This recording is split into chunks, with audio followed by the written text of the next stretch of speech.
Chapter 31 The Dong Game. Ben gazed at the flashing red neon sign above him that read Domina. It was the name of the bar Antonio brought him to. There was a line of people out front waiting to enter, clogging up the noisy nightlife street even further. "Are you sure this place is good?" Ben asked. "Yup, this spot's famous for chicks," Antonio replied. "So you've pulled chicks from here before?" "Oh hoo yay. I don't believe you." "Well, it's not me but a buddy of mine, woohoo boy, he tore it up." Antonio rocked his grinning head up and down. "Did he though? I mean, I wasn't there, but this bro on the forums raved about it. This guy posts about a different threesome every day, so he knows his sh*t, right? Does he?"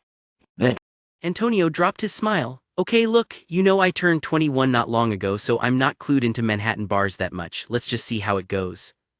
Ben didn't feel great taking nightlife advice from a bro on the forums, but it's not like he had a better source. "All right, did you have to wear that shirt though?" Antonio was wearing a brown t-shirt that said, "My pen is huge." Antonio grinned like he knew a secret. "You're reading it wrong. It's a pun, bro. The pen is should be read as penny." "I know, I'm asking why did you wear it?" Antonio looked at him like Ben was an idiot. "Chicks dig huge dongs, bro. I need to explain this to you." Ben's jaw dropped. His cousin has gotten stupider with age, he cursed in his mind. Whether or not they like that isn't the issue, the problem is the shirt. Then Antonio tapped his head and showed an apologetic smile. He rebuked himself for not having more patience with Ben. He recalled that Ben was only 18. When Antonio was that age, he also wasn't aware of many basic dong rules. Antonio apologized to Ben and reminded himself, be patient with him. The dong game runs deep, it's layered like an onion. Ben will learn in time. Ben glanced sideways at him. Why is he holding his hands in front of him like that? Is that an Obi-Wan Kenobi impression? Antonio gave him a reassuring nod. Don't worry cuz there's levels to this, trust in the process. Ben rolled his eyes. Whatever, but I've seen you in the sauna when we were younger and it is not as advertised. Antonio shook his head with a wide grin. By the time they know that, it'll be too late, Ben, it'll be too late. For some of us it's already too late, Ben regretted asking. Antonio changed the subject. Bro, let's work the line. What do you mean? We don't have to be inside to pick up chicks. We can first butter our biscuits outside a bit. That way when we get inside we won't be startin' with empty plates, we'll already have some chicks to talk to. Sounded like a good idea to Ben, so he followed Antonio's lead. Antonio strutted past the line throwing out his favorite nightlife openers. What up ladies, you girls trying to get Patrick wasted tonight? The girls glanced at his shirt and showed expressions within the narrow range between dislike and disgust. Their verbal responses were not ideal. After a few rounds with similar results, Antonio figured the verbal opener wasn't working. He tried a confident nonverbal approach. He walked over to some girls with his thumbs out, pointing them in a rocking motion to his shirt as he nodded and made hard eye contact.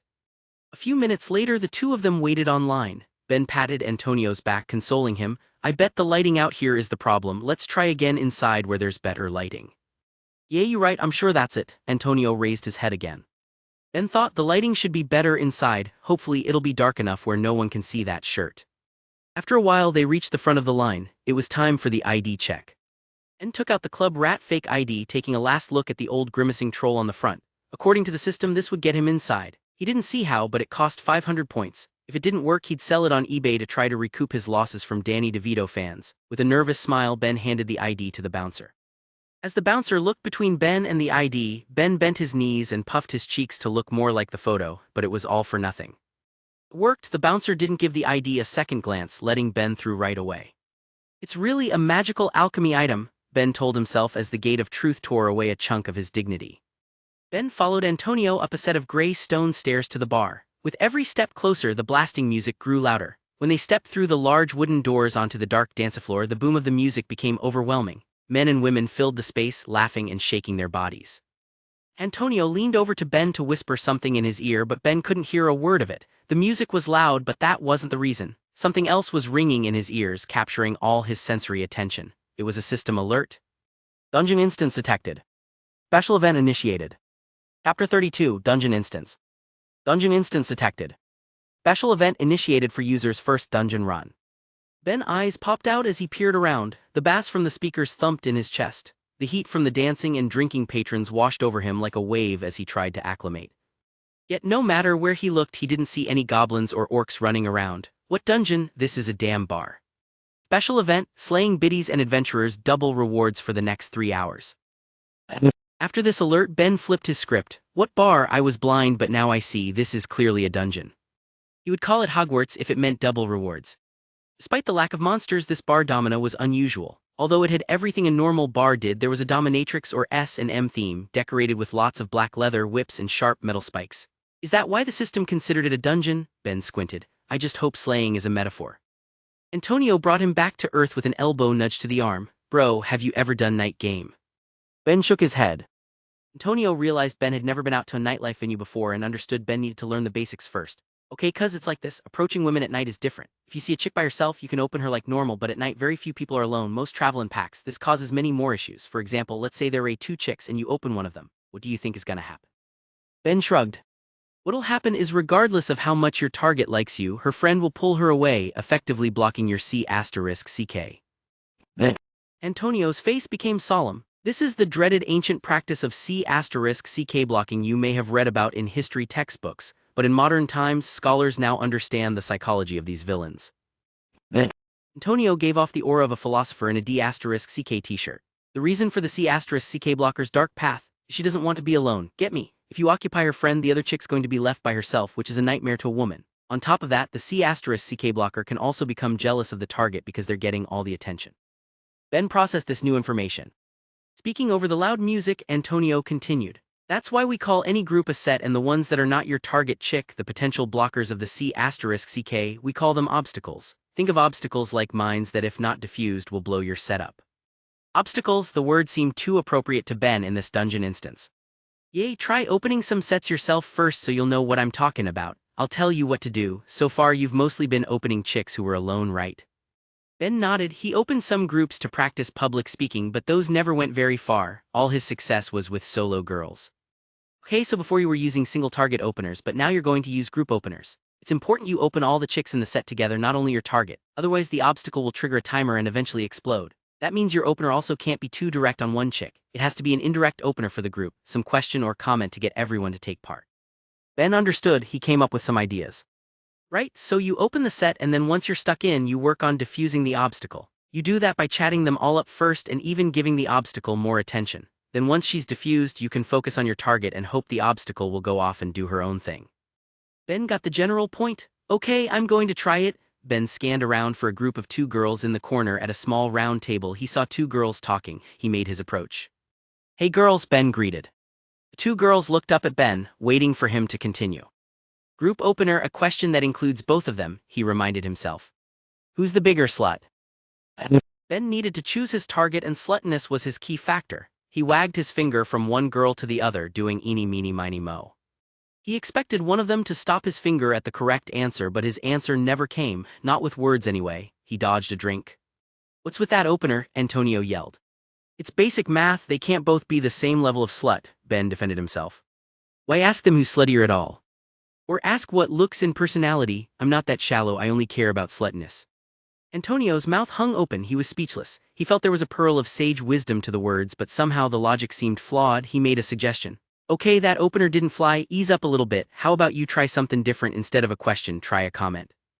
Ben thought it sounded reasonable. He looked around for another two set and spotted two women at the corner of the bar drinking beer and chatting. He went over. A comment this time, he said to himself as the two women glanced at him.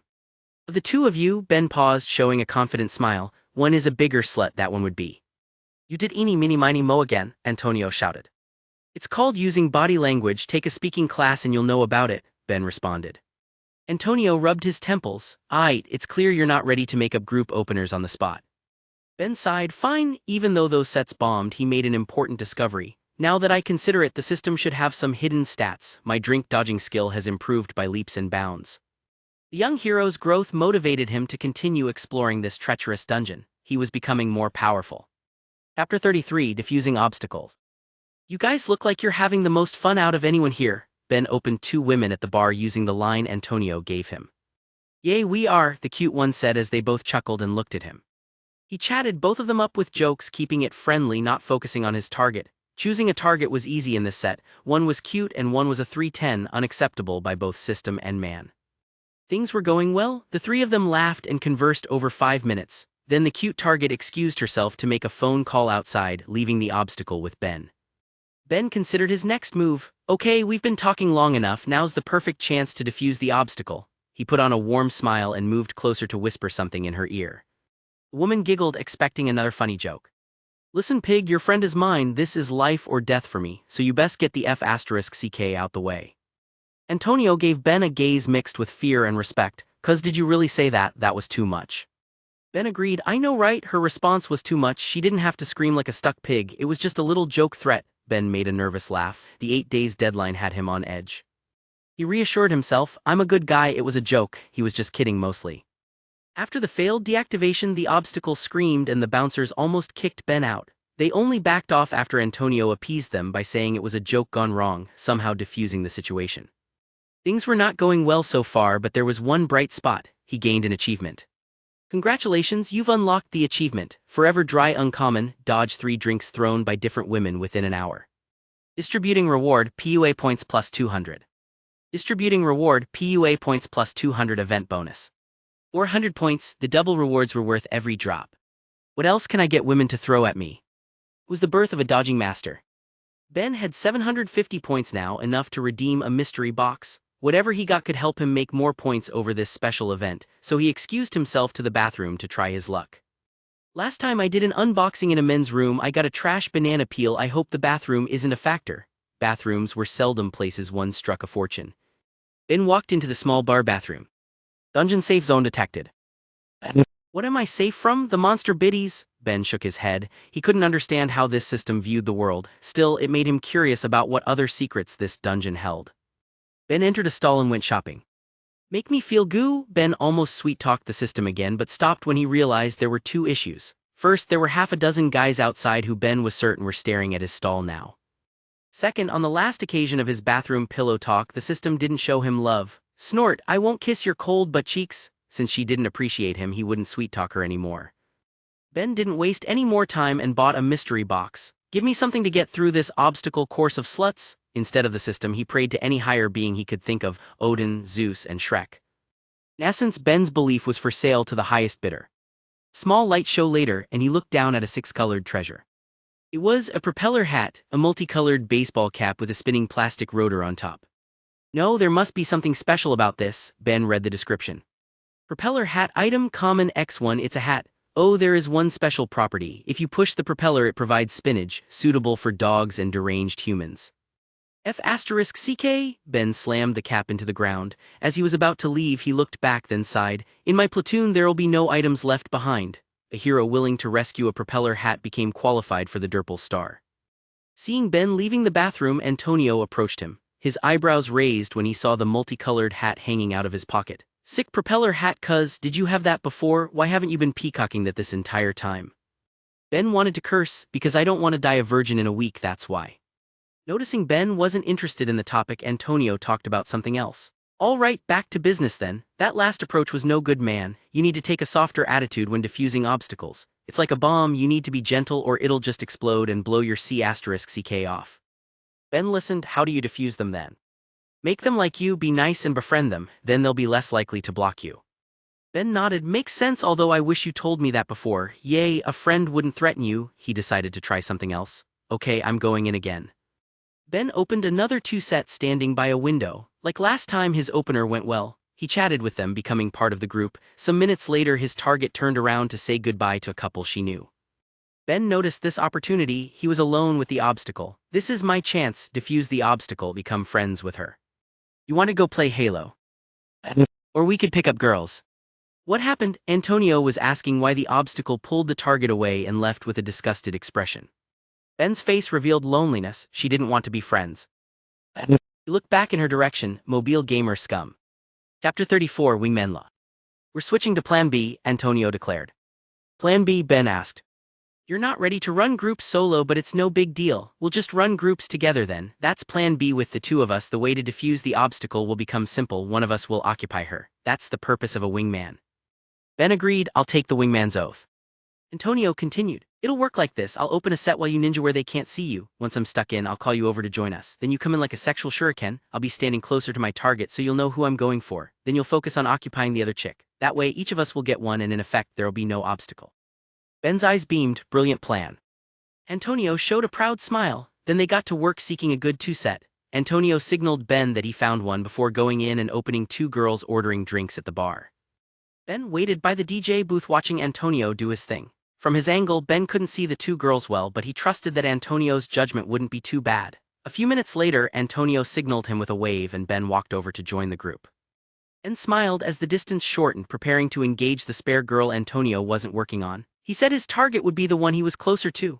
Ben looked at the girl closer to Antonio and nodded his head when he saw she was hot. Then he looked at the other one and he froze mid-step. His face fell at terminal velocity. This girl, she was probably a sweet girl like Mom's cherry pie. The 4th of July, SHE was a whale. Ben didn't enjoy fat-shaming people. He himself was fat not too long ago, but that was not his type. He could sacrifice for the team, but he wouldn't dive onto a meat grenade. Out of nowhere, an abrupt change to the music echoed throughout the venue, distracting Ben. A new dance remix came on. There's such a difference between you and us. A million miles. Hello from the other city. The flame of Ben's predicament grew as a Dell projectile vomited gasoline onto it. This was the perfect soundtrack to Ben's impending doom. He turned around to glance at the DJ booth and discovered the DJ staring straight into his eyes like this bastard had been watching everything all along from his higher podium and picked this song just for him. Then the DJ said something to Ben. Ben couldn't hear it, but reading his lips he understood what he said, F***CKU. Ben gave him the middle finger. The DJ gave him the middle finger back. Ben turned back around. That guy's a gamer. Ben refocused on his current issue of Antonio's set. What to do? Ben's brain went into overdrive as Antonio called him over again. Okay, isn't this a simple geometry problem? Ben created a plan. He couldn't let his cousin down, so he continued on his way to them. When Ben reached the group, he put on a bright smile. Putting his hand on Antonio's shoulder, he came in for a bro hug. Meanwhile, Antonio introduced Ben to the two girls. Hey, this is my cousin Ben, you're gonna love. Hi. A hip bump from Ben cut short the greeting and sent Antonio stumbling until he was right next to the other girl, his new closer target. Ben was now near the one who was more his type. The Pythagorean theorem was useful at last. Everything was right in the world. With a warm smile, Ben said, "My bad, Antonio, I got too excited to see you. What were you saying? Finish your thought." The two girls escaped far away when Ben and Antonio started wrestling against the bar counter. Antonio yelled, "What the hell was that? You violated the laws of wingmanery. Get off me, I should ask you, what obstacle that was a plasma mine." They only broke it up once a security guard threatened to toss them out of the bar. Antonio took the first step back. "Aight bro, I admit I didn't take weight classes into account when choosing your opponent."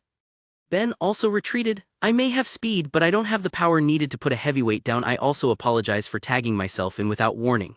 He wasn't that sorry though, because that encounter got him 2 achievements. Congratulations, you've unlocked the achievement, Boxing Out Uncommon. Use physical positioning to remove a competing male from a target's vicinity. Distributing reward, PUA points plus 200. Distributing reward, PUA points plus 200 event bonus. Congratulations, you've unlocked the achievement, Diffusing Traps Uncommon. Diffuse a dungeon trap. Distributing reward, PUA points plus 200. Distributing reward, PUA points plus 200 event bonus. Ben narrowed his eyes at Antonio. So that whale was a trap. I'll need to watch my back. I've read many novels where a close friend betrayed someone in a dungeon for treasure. Despite that, Ben couldn't hold back a stupid grin. He was rich now. I have 1050 points. Will there be new items I can buy in the store? Ben ran to the safe zone like his HP was at 1. Chapter 35, Dungeon Hidden Zone. Dungeon Hidden Zone detected. Ben was so excited about opening his screens that he didn't look where he was going. He glanced at the alert. Hidden Zone can explore, may house treasure or traps. Interesting, he looked around to see what this zone contained. Ben looked at the dungeon gate he passed through before triggering the alert. It had a photo of a white silhouette in a skirt. Isn't this a female bathroom? AAAH, get out freak! A woman adjusting her makeup at the mirror screamed when she saw Ben standing there. Sorry, I was looking for the safe zone. Safe zone, get lost you perv. Ben rushed out and entered the men's bathroom. Once he was inside, he looked at the hidden zone message again with fear. It's suggesting I explore there. This system's trying to get me arrested. Ben didn't believe there would be a glowing treasure chest in there. Traps? Yes, it was like a honeypot for sexual predators. Shaking it off, he remembered what he came here for. After sitting down in a bathroom stall, he opened his store page. The system had told him that items were hidden if he couldn't afford them. Since the low-level mystery box cost 500, Ben guessed there must have been something available at 1,000. He was right. Mid-level mystery box, 1,000 points, contains a random item anywhere from common to epic grade. Ben squeezed his fists. Purple equips. Ben almost bought it on instinct but stopped himself. I can buy this or 2 low levels. It looks like this one increased the minimum and maximum tiers by 1. Still, I can get 2 lows for the price of 1 mid. What should I do? After considering a while, Ben chose the mid level. Cutting out trash items alone was a tremendous boost, not to mention an epic item had to be amazing. The last rare item he got, the mid-level stat growth multiplier, was already incredible. The most important point was he only had a week left and believed a stronger item would have a higher chance of having an immediate effect, he decided. Okay, I've got this. I don't believe I'm cursed by bathrooms. He was 2-2 for bad items when he did unboxings in bathrooms, but he wasn't going to run back to his dorm. He only had a short time to take advantage of this special event and needed to be efficient.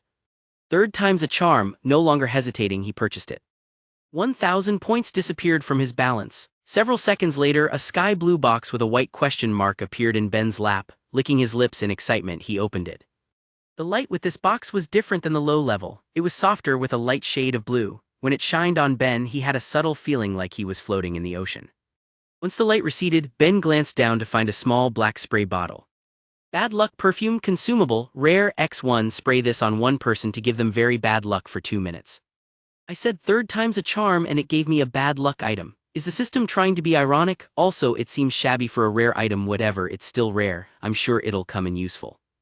Ben walked out with his mood having improved a little. He saw Antonio by the entrance trying to use openers based on his t-shirt again and failing in miserable fashion. Shaking his head, Ben pulled him away.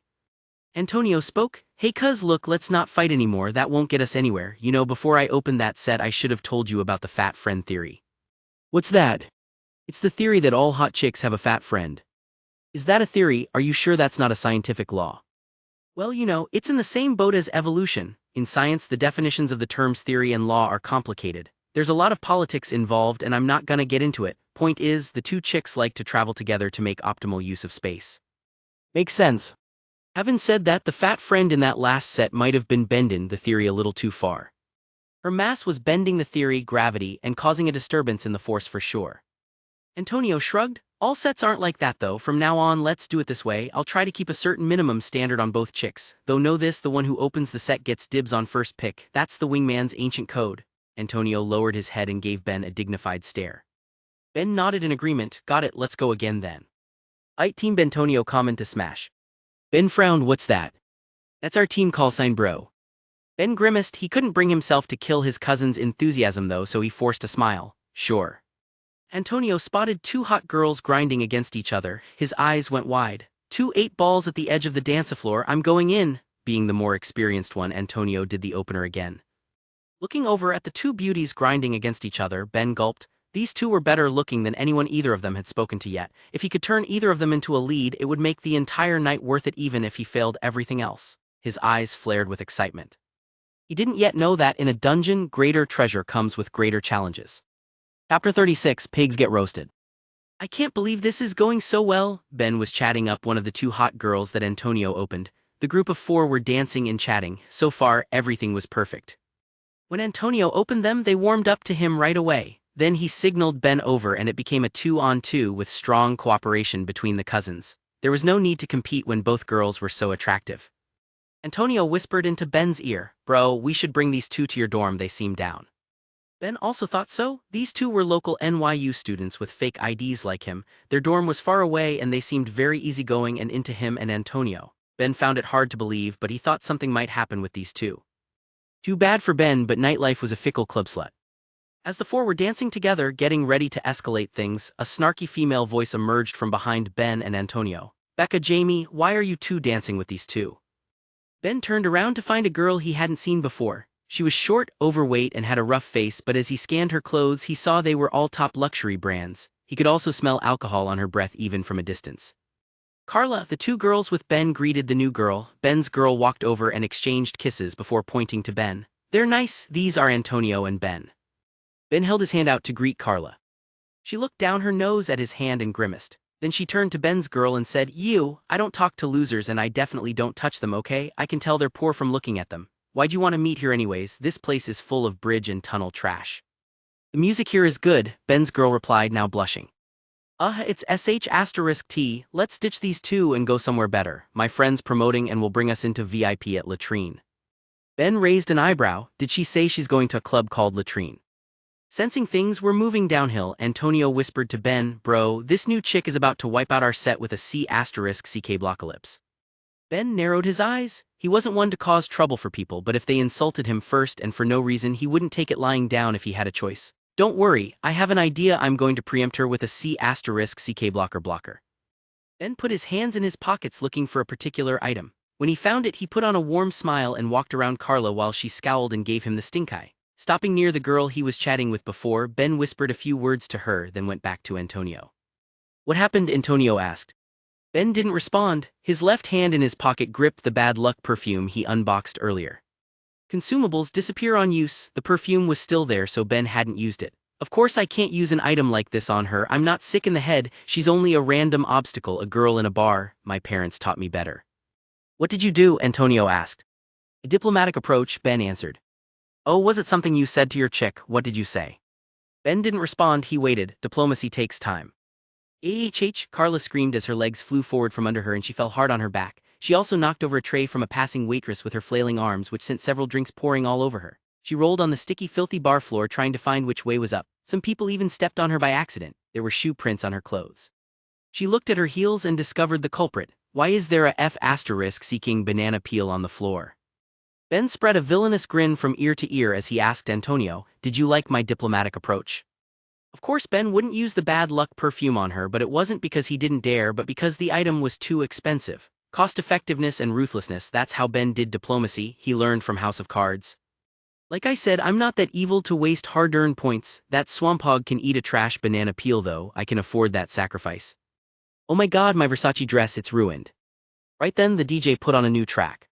"When the pimp's in the crib, ma, drop it like it's hot, drop it like it's hot, drop it like it's hot."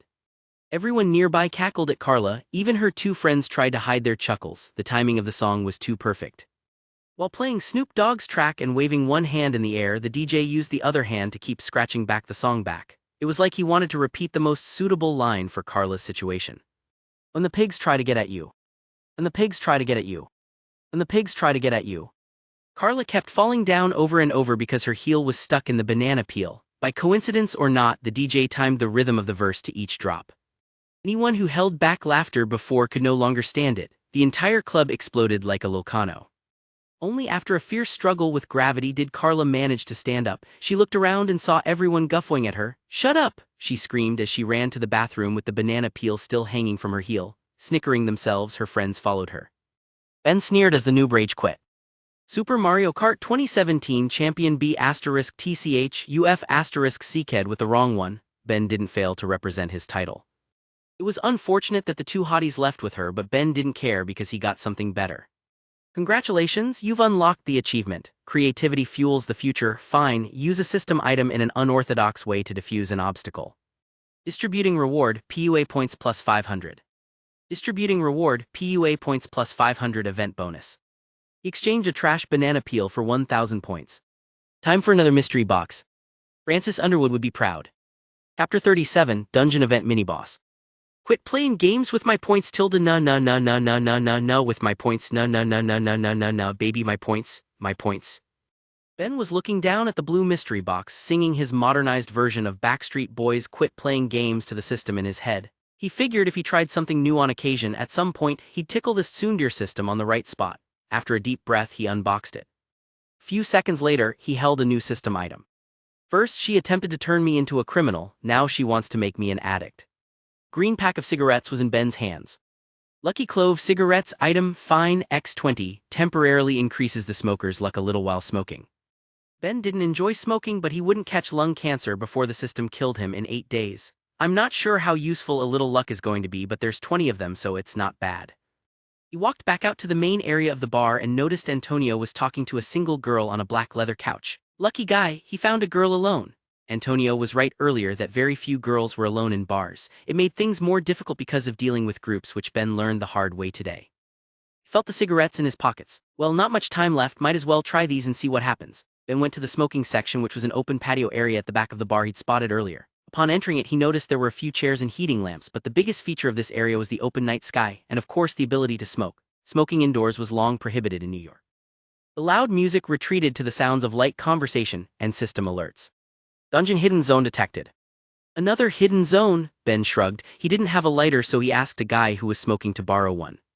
Receiving a lighter, Ben took out a cigarette and put it in his mouth. Unlike normal cigarettes, which were white or sometimes black, these cigarettes were emerald green. Ben lit one up and tasted it. Ugh. When he exhaled the smoke, he was also surprised to find it was dark green. What's more is he expected to cough since he'd never smoked a cigarette before, but it wasn't harsh at all, almost like breathing in sweet air. When Ben tried to return the lighter to the man, he discovered he had left, having gone inside and forgotten about it. At that moment, an alluring female voice floated over from behind him. "Hey darlin', do you have a light?" Ben turned around.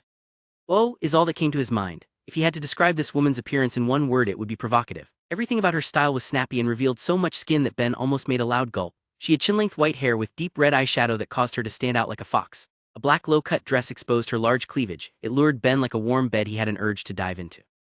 This sudden beauty made him speechless for a second, but he soon regained his grip. Ben took out the lighter the guy forgot and lit up an open flame in front of the woman. As he looked at the lighter the guy forgot to retrieve, he wondered, is this because of the lucky cigarette? She gave him an alluring smirk, took out a cigarette, put it in her mouth and leaned forward into the flame. In this dark area, it lit up her breasts and gave Ben an even better view. "Thanks," she said. "No thank you," he thought. Ben had no qualms with battling in an all-night staring contest with those nipples poking through her dress, but something happened that was even more compelling. Dungeon event mini-boss detected.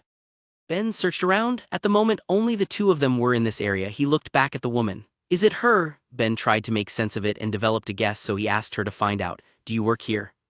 She smiled. "On occasions such as tonight." She exhaled smoke with a sideways blow. "I'm a promoter, the name's Leah." Then, he was still lost in thought about the implications of her title. Then he reasoned, "Well, I'm not sure what the deal is with this dungeon thing. For now, I'll treat her like normal and act as any responsible adult male should. I'll try to bang her." It was hard to find a single woman out at night. "This is my chance. She has no whole goalie around. I'll drive it straight into the net."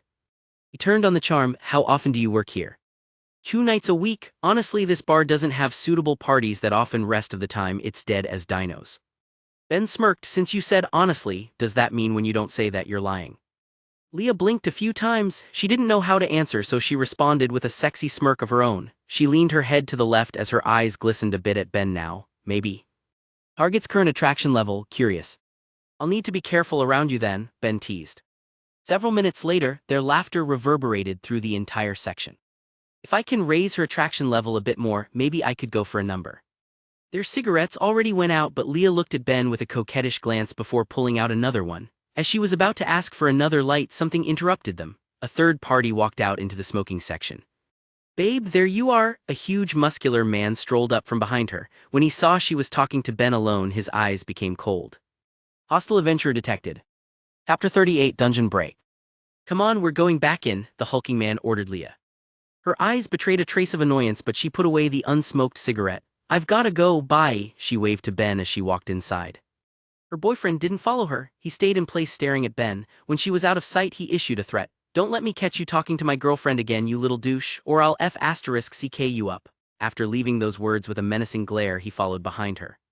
Ben gritted his teeth as he tasted the humiliation, but it wasn't unfamiliar to him. His life had improved the past few weeks, so he almost forgot what it was like. He watched his lonesome reflection in the glass window of the bar. "When will I not be someone's ashtray?" He looked down with a self-deprecating smile. He thought of using the bad luck perfume 2 or 3 times in fact, but that was a rare item. If he used items like that on any random jabroni with no potential gains for himself, he'd end up dead in a week like an idiot. Would it be worth it? Ben shook his head and walked back inside. Walking through the dim-lit bar, music blasted in Ben's ears as he glanced down at his phone. The 3 hours for the event were almost up.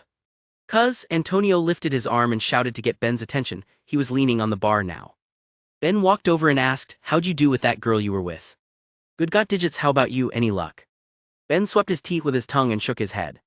Antonio shrugged. "Don't worry about it. If you haven't noticed, night game's much harder." "Why?" Antonio put on a helpless smile. "Man, have you looked around? The guys that go out to bars and clubs tend to be taller, better looking and richer because they can afford to spend on these absurd entrance and drink prices. It's a much more competitive and challenging scene. On top of that, every chick gets hit on by 10 dudes, so their egos inflate. Their standards become unrealistic, making it harder for average-looking guys like us." Ben rubbed his chin. He felt what Antonio said was reasonable. Antonio continued, "That doesn't mean night game is useless. After all, bars are the best place to find the mythical drunk sluts. It's their natural habitat. They're creatures of the night. Daytime is a different animal." "Last call," the bartender yelled.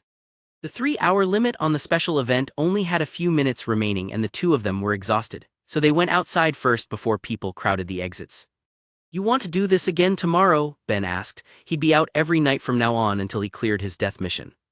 Antonio shrugged. Sure, why not? I ain't got nothing going on. Then he remembered something. Oh, can you meet me at another place a bit earlier tomorrow? I want to show you a spot. Ben agreed. As they were about to bid farewell, Ben froze when he heard an alert. Dungeon break detected. He blinked. Dungeon break. Antonio yawned, then asked, what's the matter? Ben glanced at Domina's entrance. It was late now and there were fewer people on the streets. The staff in the bar turned off the music and switched on the lights. This was something nightlife venues did to urge the patrons to exit so the staff could go home. As a result, everyone rushed the exits. Ben watched as the wooden doors to the bar swung open and a crowd of people flooded out. He made a guess, but he checked with the system to confirm. Dungeon break. All summoned sluts return to the wild. It could be an opportunity, but only for the bravest adventurers. Ben's eyes glimmered. Now that I consider it, it's a good time to pick up women. Ben understood the logic of the system. The girls coming out now would be the drunkest. Antonio, this is no time to rest. Destiny is calling all heroes to assemble. Antonio knitted his eyebrows. He didn't understand what Ben was talking about. Ben explained with urgency. All the drunk women are flooding out. What better time to run openers than now? Aren't they going home? Let's convince them to bring home a stray. Antonio didn't need to hear another word. He slapped himself twice on each cheek. I'm hulking out. Feeling more awake, he looked at Ben with newfound respect in his eyes. Great men always keep their eyes open for opportunities. Ben was staring at breasts and asses. All right, this won't last long. Machine gun openers, stick and move, fire off an opener, and if it doesn't fly, move to the next. I know you're tired too, so just say whatever. Antonio, assemble! Antonio cried to the sky, but Ben was already in the thick of battle. Ben looked around for a decent target. *T, I haven't done openers this tired and with so little time before. He felt half-conscious, like he wouldn't even be able to filter his speech anymore. Then his head swiveled because he heard Antonio's voice. His cousin started before him. Antonio was talking to a girl on the street corner. I like you. Why? She asked. You seem nice. Thanks. I like you so much, so far don't ruin it. Thanks. I love you. My dick's getting hard right now. That's very inappropriate, she said. I'm not breaking any boner laws, I don't think. I want to touch you right now. I want to be all over you, like stink on a monkey. Antonio raised his eyebrows. Wow, I'm shocked most people would have run away by now. I'm in a wheelchair and we're at a red light. I like patient girls. Chapter 39, First Proper Date. 7 days. For the 100th time today, the voice of Samara from the ring rang in Ben's head. That was also the number of times he'd checked his phone's clock since he sat down. She sure is running late. He was sitting at a candlelit dinner table in Gregori's, an Italian restaurant, by himself. The sound of couples chatting blended with light classical music to create the perfect romantic atmosphere for a date. Ben had spent a lot of time researching online to find this place, attempting to make this occasion perfect, but he wasn't meant to enjoy it alone. Yesterday ended getting no new phone numbers, so he was depending on today's date. He arranged to meet Katie, the anime fan girl from the park, a week ago. They confirmed it yesterday for this time and place. She said yesterday that she'd come, so I'm sure she'll be here soon. An old male waiter with a kind disposition put his hand on Ben's shoulder. Young man, it's been 2 hours, I don't think she's coming. He had a sympathetic face and eyes that sheltered their own painful memories, the sort of eyes that had a story to tell, the sort that spoke without saying a word. Ben gazed for a long time into those honest eyes. It was as if he could see himself in them, the him that made foolish mistakes, the him that hid from pain and difficulties that avoided the truth. Ooh, Ben asked, who's coming? I'm not waiting for anyone, I'm alone, I like it here. They stared at each other for several seconds, before both glancing at the empty seat opposite Ben. There was a 5-course meal there. It was Ben's first proper date. He was so nervous that every time the waiter asked him if he needed anything, he couldn't help but order something else for both him and Katie. He looked back into the old man's sincere eyes, feeling bad for the ridiculous lie he told before. My wife died, Ben doubled down. Today was our 3rd anniversary. The old man's eyes were like a clear pool of water. They were deep, filled with life's vicissitudes. He listened to Ben's tale while nodding his head with warmth and understanding. Did she? No. The waiter sighed. He gazed into the distance, lost in his own memories, the good times and the bad times, the pain and the happiness. It wasn't until several minutes later that his mind returned to the present. As the waiter's bittersweet eyes looked at Ben's table, they gained a touch more bitterness. He didn't pay. Ben escaped. He left a dozen untouched dishes. As the waiter's bittersweet eyes looked at Ben's table, they gained a touch more sweetness. I'm going to eat it. Life's vicissitudes, the sadness and the joy. That was his goal all along. Some distance from there, Ben was making his escape. Forgive me, old man, I can't afford that meal, plus your weird cross eyes were freaking me out, I'll pay you back in my next life so you can buy LASIK. His head hung low as he walked to the place he agreed to meet Antonio. His first date was a total rejection, a total failure. Yo cuz, why the long face? Ben looked up and found Antonio waiting for him at a bench on the sidewalk. Grabbing a seat next to him, Ben fought through the depression and narrated his failed date over the sounds of cars and pedestrians. After hearing the full story, Antonio nodded as if he knew what the problem was. Cuz there's a lot of shit I don't know, but I've been on a good amount of dates, I've read about it and Belugas told me some stuff. In short, you made a lot of errors, I'll break it down first. You never have one of your first dates at a restaurant. Food is high-octane fart fuel. You should always prefer your chicks on electric or hybrid power. Ben blinked in confusion. I can't speak donkey lord or whatever language you just uttered, but don't most people go for dinner on dates? Antonio sneered. Most people are clueless. Food dates have too many issues. First, some chicks expect you to pay for them since you invited them. You already know payin' is for suckers, so there's no point in simpin' out. When he thought of the next point, Antonio shook his head in disgust. Then after eatin', the chick's gonna feel fat and tired, she's not gonna wanna get naked while feelin' like a butter golem. Ben's eyes widened in realization. She's the one who suggested dinner, so you're saying it's a trap. Antonio nodded, one where you'll end up with nothing, not even a Jabba the Hutt. Chapter 40, Baby in Burning Building. Two young men walked through New York City's bustling nighttime streets while discussing the intricacies of the modern dating scene. Smells of cigarettes, street food, and perfumes of passing pedestrians blended together to form the city's natural fragrance ode to hot garbage. If dinner is a Sarlacc pit trap, then where would you take a girl? Ben asked. Antonio answered, pretend she broke her jaw gossiping with her girlfriends and keep her on a liquid diet. Drinks are best. If they don't drink alcohol, then coffee. If nothing else, you can go for a walk somewhere, just don't let them stuff their face in front of you, especially on a first date. This ain't Pac-Man. Ben typed a note into his phone, Pac meaning not allowed. Antonio continued, second issue, when's the last time you spoke with her? Last night when we confirmed today's date. Antonio shook his head with a helpless smile, you're courting death.